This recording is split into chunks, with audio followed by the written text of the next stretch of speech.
Like करें, subscribe करें, bell icon को दबाएं ताकि हमारी वीडियो सबसे पहले आपके पास पहुंच सके। कि परवरदिगार जल्ल जलालहू ने दुनिया की 3 चीजें हुजूर को महबूब कर दी। ये रब ने महबूब की हैं, वो बिबा फरमाया गया। 3 चीजों की मोहब्बत दुनिया की अल्लाह ने हुजूर के दिल में डाल दी। उनमें से एक औरत, दूसरी चीज खुशबू, और सरकार ने फरमाया अल्लाह ने नमाज को मेरी आंखों की ठंडक बनाई। जुइलत बनाया अल्लाह ने, ये हुब्बिबा मजहूल, जुइला मजहूल, बनाया अल्लाह ने नमाज को मेरी आंखों की ठंडक। अल्लामा जलालुद्दीन सुयूती अलैहि रहमा ने इस हदीस की तशरीह में बड़ी प्यारी बात फरमाई कि ये निसा को महबूब क्यों बनाया गया और ज्यादा शादी का हुक्म सरकार को क्यों दिया गया। तो एक वजह अल्लामा जलालुद्दीन सुयूती अलैहि रहमा ने यह बयान फरमाई है कि लोग दुश्मनाने रसूल माअज़ अल्लाह हुजूर को मजनू कहते थे, तो सरकार ने इतनी शादियां की ताकि हर औरत सबको जाकर बताए मुस्तफा जैसा अक्लमंद तो हमने किसी को देखा ही नहीं,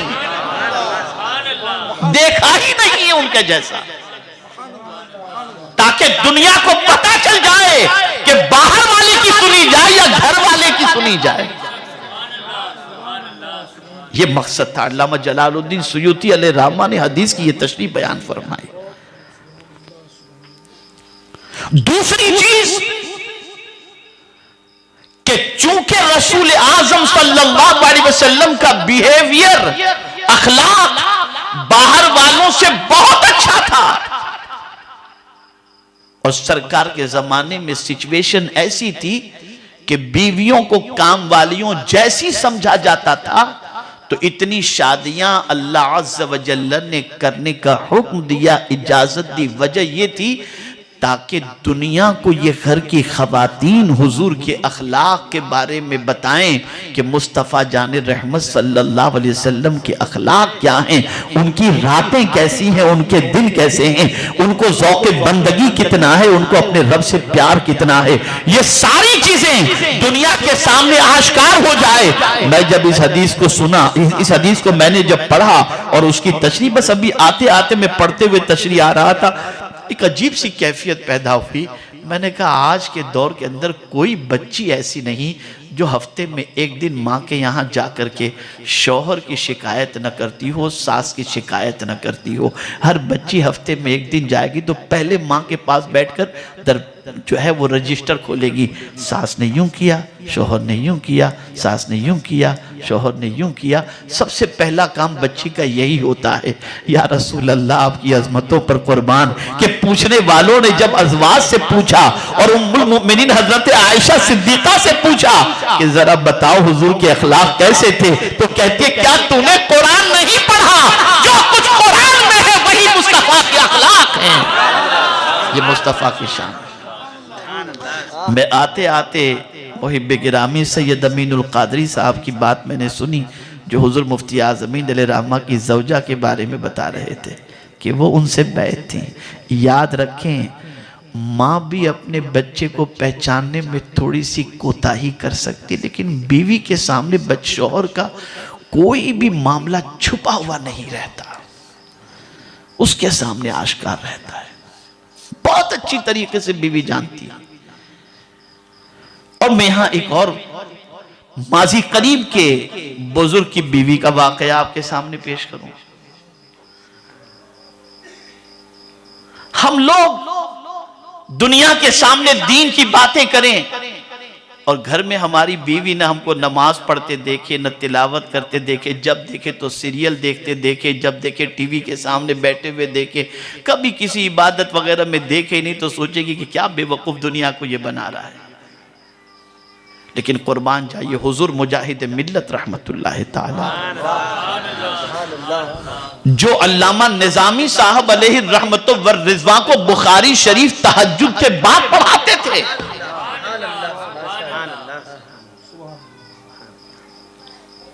एक बार मैं अभी 1-1.5 साल पहले उड़ीसा गया था, तो वहाँ पर एक मदरसे में मुझे ले जाया गया और फिर उस मदरसे के बारे में उन्होंने तारीख बताई। बोले हजरत ये मदरसा कैसे कायम हुआ बताऊं? मैंने कहा जी बताएं। उन्होंने कहा यह गैरों का इलाका था, हम परेशान थे कि यहाँ पर सुन्नियत का तहफ़्फ़ुज़ कैसे किया जाए। तो हमने सोचा कि रईस उड़ीसा हुजूर मुजाहिद मिल्लत है, चले उनसे कुछ चंदे की बात करें। गए हम हुजूर मुजाहिद मिल्लत के यहाँ, तो हजरत नहीं थे घर पर। हुजूर मुजाहिद मिल्लत अलैहिर्रहमा घर पर नहीं थे। दरवाजे पे दस्तक दिए तो खादिम आया, पूछा क्या बात है? तो हमने कहा कि हजरत से मिलने आए हैं। तो हजरत की ज़ौजा ने पूछवाया कि पूछो क्यों आए हैं?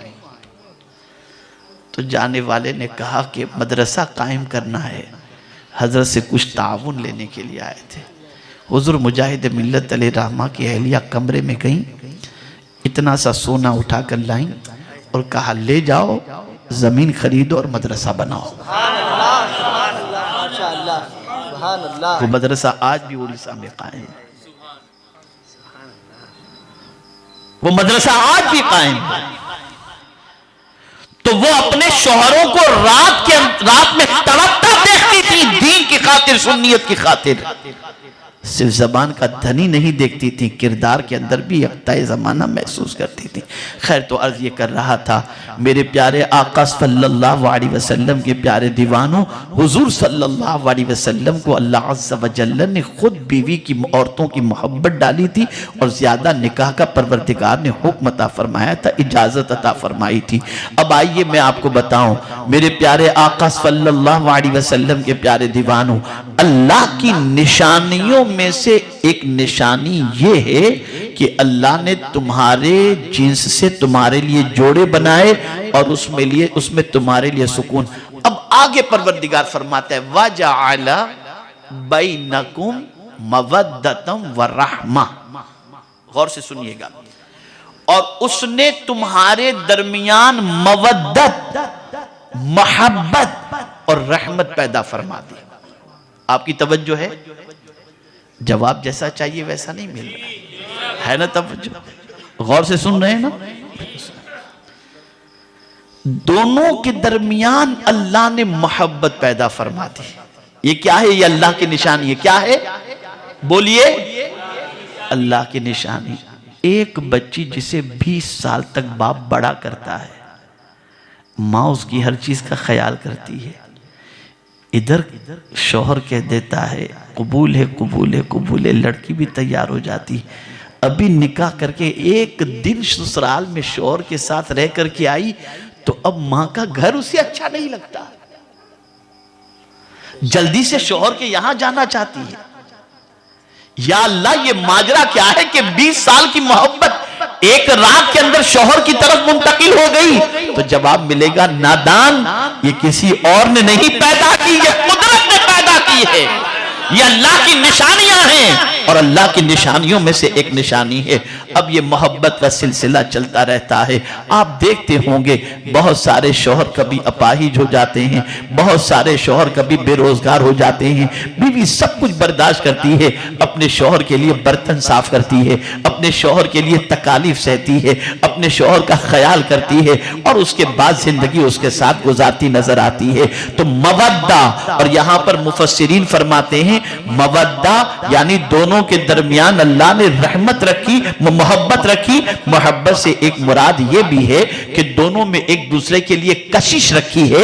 ये ऐसी कशिश कि जब दोनों एक दूसरे से मिल जाते हैं और अपनी ख्वाहिश पूरी कर लेते हैं तो दोनों को सुकून मिल जाता है। मैं यहां तक तो पढ़ने के बाद समझ में आया कि जवानी के अंदर दोनों के अंदर ये मोहब्बत का सिलसिला रहता है, एक दूसरे से ख्वाहिश पूरी करते हैं, एक दूसरे से करीब होते हैं, एक दूसरे के जरिए बच्चों की विलादत का एहतमाम किया जाता है। ये सारी चीजें होती हैं। फिर ये मवद्दत के बाद रहमत क्यों? मवद्दत के बाद रहमत क्यों? अल्लाह अल्लाह, कुर्बान जाइए मेरे रब की किताब पर। मोहब्बत के बाद रहमत क्यों? तो रहमत इसलिए कि जब ये दोनों बुढ़ापे की दहलीज पर पहुंच जाते हैं तो अब वो ख्वाहिश तो पूरी करने की ताकत तो नहीं रहती। दोनों बूढ़े हो गए, अब एक दूसरे की ख्वाहिश पैदा ही नहीं होती तो करेंगे कैसे? ताकत भी नहीं होती। तो अब ऐसा होता है कि एक दूसरे बैठ करके बात करते होते हैं, एक दूसरे का ख्याल करते रहते हैं। वो उसका ख्याल करता है, वो उसका ख्याल करता है। बेटा माँ को छोड़ दे, बाप को छोड़ दे, लेकिन ये दोनों नहीं चाहते कि बुढ़ापे में एक दूसरे से जुदा हों। दोनों एक दूसरे का ख्याल करते हैं। और अक्सर देखा गया है कि बुढ़ापे में अगर दोनों में से एक चला जाए तो दूसरा ज्यादा दिनों तक रह नहीं पाता, अपनी बीवी या शौहर के गम के अंदर जल्दी इस दुनिया से चला जाता है।